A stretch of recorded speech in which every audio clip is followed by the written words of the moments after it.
গুলশানে একজন সমন্বয়ক 10 লক্ষ টাকা কোথাও চাঁদাবাজি করতে গিয়ে ধরা পড়েছে, শাস্তি হয়েছে, জেলে আছে। সমন্বয়ক পরিচয় এটা করেছে। কোন সমন্বয়ক কোন ফাইলে আছে আমরা খুঁজে পাইনি আমাদের জায়গা থেকে। ধরেন তারপরও সে যত বড় সমন্বয়ক হোক, সে আমাদেরও যদি সংগঠনের কেউ হয়, সবার আগে দেখতে হবে সে যখন অপরাধ করেছে, ধরা পড়েছে, এরপরে আমরা আমাদের জায়গা থেকে ওই চোর বাটপারকে প্রোটেক্ট করতে গিয়েছি কিনা। বরং যখন তার এই বিচারিক প্রক্রিয়াগুলো শুরু হয়েছে, সর্বপ্রথম তাকে ধরার তথ্যটি আমাদের একজন সহযোদ্ধা পুলিশের কাছে দেয় যে আমাদের কাছে খবর আসছে সমন্বয় পরিচয় ব্যবহার করে ওই একটি ছেলে বিভিন্ন জায়গায় চাঁদাবাজি করছে, এবং এরপরে তাকে ধরা হয়। আপনাদেরকে অন্তঃস্থল থেকে কৃতজ্ঞতা জানাতে চাই। আজকের এই মঞ্চ, এই অডিটোরিয়াম, একটা মুহূর্তের জন্য আমার মনে হয়নি যে আমি বাংলাদেশের বাইরে আছি। জাপানের মতো দেশে, প্রশান্ত মহাসাগরের ঢেউয়ে বেষ্টিত একটা আইল্যান্ড, সেই দেশে এরকম একটা প্রভিন্সে বলতে পারি আমি এরকম শত শত আমার বাংলাদেশি ভাই বোনের সামনে কথা বলছি, এর চেয়ে গর্বের আর কিছু হতে পারে না। তো এই একখণ্ড বাংলাদেশের সামনে আমি আরেকটু কৃতজ্ঞতা প্রকাশ করতে চাই যারা অক্লান্ত পরিশ্রম করেছেন আজকের এই প্রোগ্রামটির জন্য, এবং শত শত কিলোমিটার দূর থেকে অনেকে আজকে এখানে এসে উপস্থিত হয়েছেন। ইনশাআল্লাহ আমরা একসাথে আমাদের কাঙ্ক্ষিত বাংলাদেশকে আমাদের সাধ্যের সবটুকু দিয়ে গড়ার জন্য যে কাজগুলো করা দরকার আমরা সেগুলো করব। আমি আমার এই ভাই বোনদের সামনে আমার 1 বছরে দেখা বাংলাদেশকে নিয়ে কিছু কথা বলতে চাই। জুলাই 24-এর আগে বাংলাদেশকে আমরা যেভাবে দেখেছি, অগাস্ট 5-এর পরে বাংলাদেশকে আমরা সেভাবে দেখিনি। সৌভাগ্যক্রমে সৃষ্টিকর্তার ইচ্ছায় খুব কাছে থেকে বাংলাদেশ নামক রাষ্ট্রটা কিভাবে পরিচালিত হয় সেটা দেখার একটা সৌভাগ্য হয়েছিল। আমাদের কাছে মনে হয়েছে এখানে অধিকাংশ রাজনীতিবিদ বা বিভিন্ন গুরুত্বপূর্ণ স্টেট যারা রয়েছে, এই অধিকাংশ মানুষজন আমাদের সামনে অভিনয় করে এবং তারা যতটুকু দেখাতে চায় ততটুকু দেখায়, যেভাবে দেখাতে চায় সেভাবে দেখায়, এবং যে ক্যারেক্টারগুলো আমাদের সামনে অভিনয়টা করে আমরা তাদেরকে সকল ধরনের ভালো খারাপের জন্য দায়ী মনে করি। কিন্তু পর্দার পিছনের যে ডিরেক্টর, প্রযোজক, চিত্রনাট্য নির্মাতা, স্ক্রিপ্ট রাইটার, তারা আমাদের সবসময় চোখের আড়ালেই থেকে যায়। এবং দেখবেন বিগত 16 বছরে তাদের নাম আমি আপনি জানি না, তাদের বাড়িঘর কোনোটাই বাংলাদেশে না, জন্মসূত্র হয়তো বাংলাদেশে ছিল এক সময়, এখন তার সাম্রাজ্য কানাডা, ইউএসএ, অস্ট্রেলিয়া, ইউরোপ থেকে শুরু করে পৃথিবীর যত বিলাসবহুল দেশ আছে সেসব জায়গায়। এবং এই স্ক্রিপ্ট রাইটার যারা আছে, ডিরেক্টর যারা আছে, তাদের একটা এম্পায়ার আছে। এই এম্পায়ারের বিভিন্ন ক্যারেক্টার আছে।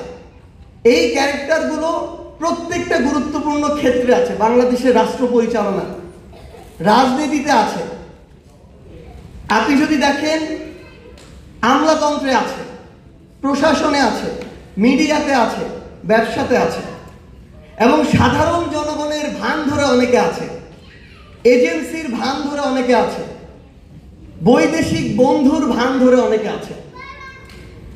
এই অল্প সময়ে সরাসরি দেখার সুযোগ হয়নি, কিন্তু মাঝে মাঝে কাছাকাছি, ওই যে আগুনে পড়িনি কিন্তু আগুনের তাপ পেয়েছি, সেই জায়গা থেকে আমার মনে হয়েছে যে এই বিষয়গুলো পুরো বাংলাদেশের সামনে আমার যে ভাইরা লড়াই করেছে তাদের সামনে তুলে ধরা দরকার।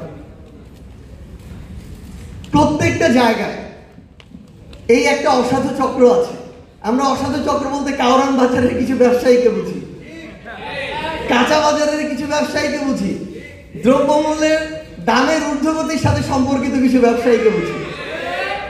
কিন্তু এর চেয়েও বড় এত বড় বড় অসাধু চক্র আছে যেগুলোর নামও আমরা কখনো শুনিনি, চেহারাও কখনো দেখি নাই, কিন্তু প্রত্যেকটা পার্সেন্টেজ তাদের ঘরে পৌঁছে যায়। এই পার্সেন্টেজ 2-5% মধ্যে সীমাবদ্ধ না।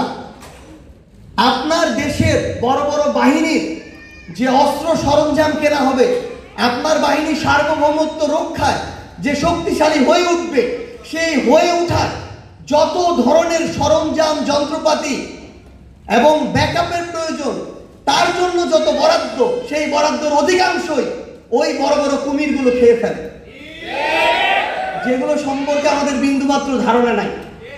এখানে ওবায়দুল কাদেররা, ওই পীর সাহেব নামক বেক্সিমকোর পীররা, দরবেশরা এখানে তাদের থেকে একটা অংশ পায়, কিন্তু তাদের বড় বড় পীরগুলো বিভিন্ন জায়গায় বিশ্বের বসে আছে। আমি অল্প সময় আমার সহযোদ্ধা হাসনাত, নাহিদ, আসিফ, নাসিরউদ্দিন পাটোয়ারি ভাই, এখন তাসলিম যারা আপু এসেছেন, আরো অনেকে আছে, হয়তো সবার নাম একবারে বলা পসিবল না।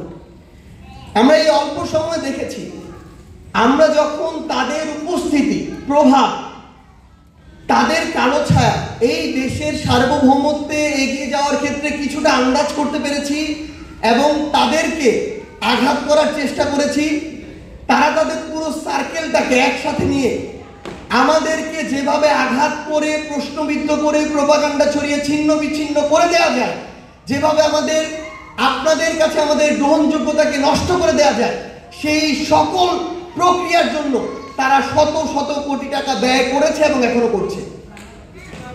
কারণ তাদেরকে প্রশ্ন করার সাহস এতদিন কেউ করেনি। আপনি প্রশ্ন করা শুরু করেছেন যেদিন তার কোমর ভেঙে দেওয়ার সামর্থ্য আপনার হবে, সেদিন কি আপনি সেটা ভেঙে দিবেন, এটা তারা জানে। এই জায়গা থেকে তারা প্রতিনিয়ত প্রত্যেকটা জায়গায়, এই মানুষগুলোর সংখ্যা বেশি না, আমি স্পষ্টভাবে এটা বিশ্বাস করি, বাংলাদেশের গুরুত্বপূর্ণ এই যে স্টেটগুলো রয়েছে, এখানে খারাপ মানুষের সংখ্যা 50% বা তার বেশি এরকম না। এই সংখ্যাটা হতে পারে 10%, 20%, 30%, বাট অর্ধেকের বেশি কোনোদিনও না, অর্ধেকের কম। এই সংখ্যাটা, এই প্রত্যেকটা গুরুত্বপূর্ণ স্টেক একটা আরেকটার সাথে ইন্টার কানেক্টেড। এবং আপনি যখন যদি আমলাতন্ত্রে আঘাত করেন, মিডিয়া দিয়ে আপনার প্রোপাগান্ডা হবে। আপনি যদি রাজনীতিবিদদের কোমরে আঘাত করেন, যারা কালপ্রিট, দেখবেন আইন শৃঙ্খলা রক্ষাকারী বাহিনী দিয়ে আপনাকে আঘাত করা হবে। আপনি যদি ব্যবসায়ী নামক কিছু রক্তচোষা ব্যবসায়ীকে আঘাত করতে যান, দেখবেন সবাই মিলে আপনার বিরুদ্ধে প্রোপাগান্ডা ছড়ানো শুরু করেছে। সো আমাদের সবচেয়ে বড় গুরুত্বপূর্ণ কাজ হচ্ছে, মানে আমার কাছে মনে হয়েছে, আমরা যদি একসাথে এই পুরাতন এস্টাবলিশমেন্টের বিরুদ্ধে ফাইট দিতে যাই, আমরা যারা এই প্রজন্মে রাজনীতিতে হোক বা বিভিন্ন ক্ষেত্রে ভালো উদ্দেশ্য নিয়ে সাহস করে সামনে এগিয়ে যাচ্ছি, তাদেরকে আমাদের প্রোটেক্ট করতে হবে।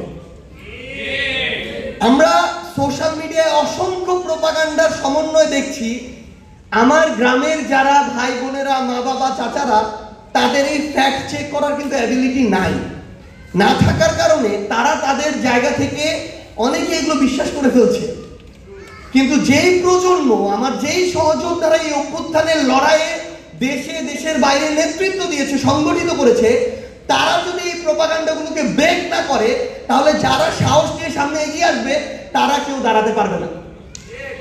এটা হচ্ছে চরম একটা বাস্তবতা। কারণ যারা এই সাহস নিয়ে সামনে আসবে তাকেই পটেনশিয়াল থ্রেট মনে করা হবে এবং সে যত ভালোই হোক না কেন তাকে ধ্বংস করার সকল অপচেষ্টা চালানো হবে। আপনারা দেখে থাকবেন, এখন মিডিয়াতে কিছুদিন আগে গুলশানে একজন সমন্বয়ক 10 লক্ষ টাকা কোথাও চাঁদাবাজি করতে গিয়ে ধরা পড়েছে, শাস্তি হয়েছে, জেলে আছে। সমন্বয়ক পরিচয় এটা করেছে। কোন সমন্বয়ক, কোন ফাইলে আছে আমরা খুঁজে পাইনি আমাদের জায়গা থেকে।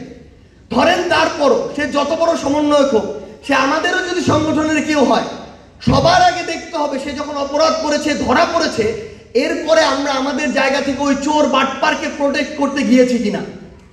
বরং যখন তার এই বিচারিক প্রক্রিয়াগুলো শুরু হয়েছে, সর্বপ্রথম তাকে ধরার তথ্যটি আমাদের একজন সহযোদ্ধা পুলিশের কাছে দেয় যে আমাদের কাছে খবর আসছে সমন্বয় পরিচয় ব্যবহার করে ওই একটি ছেলে বিভিন্ন জায়গায় চাঁদাবাজি করছে, এবং এরপরে তাকে ধরা হয়। এই খবরটি মেইন স্ট্রিম মিডিয়ায় অন্তত 10 দিন 100টা ফটো কার্ডে প্রচার করা হয়েছে, সমস্যা নেই হোক। কিন্তু যেই খুনি হাসিনা এই বাংলাদেশ থেকে বিগত 16 বছরে 234 বিলিয়ন ডলার পাচার করেছে, তার এবং তার দোসররা, তাদেরকে নিয়ে কয়টা ফটো কার্ড এই 1 বছরে প্রচার হয়েছে?